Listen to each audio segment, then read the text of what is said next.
When Captain Duncan Corbett set off from Elk Rapids on November 26, 1886, he was hoping for one more job before winter hit the Great Lakes.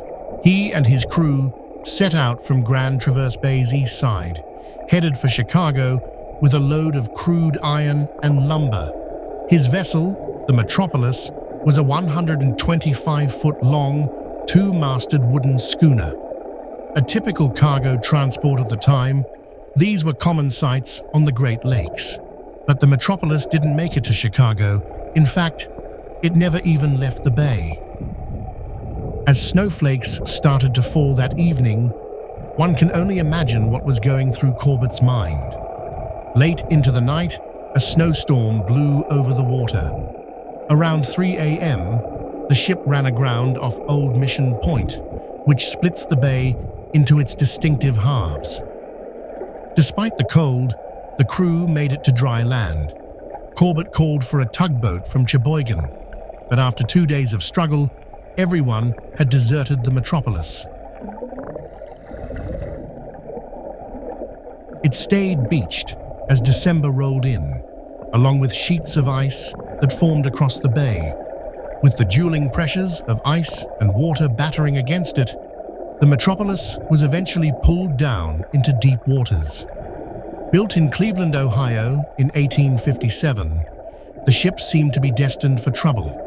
It ran aground in its first year, an experience it would have several times in its 29-year lifespan. In 1869, it struck the William T. Groves on the Detroit River. In the 1870s, it lost a mast, damaged its sails, and struck a reef.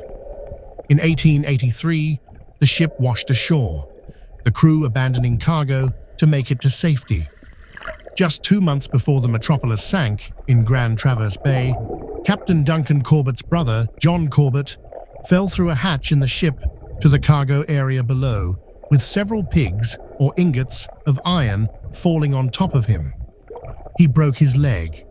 Following the sinking of the Metropolis, Duncan Corbett purchased a new schooner, the three-masted Waukesha.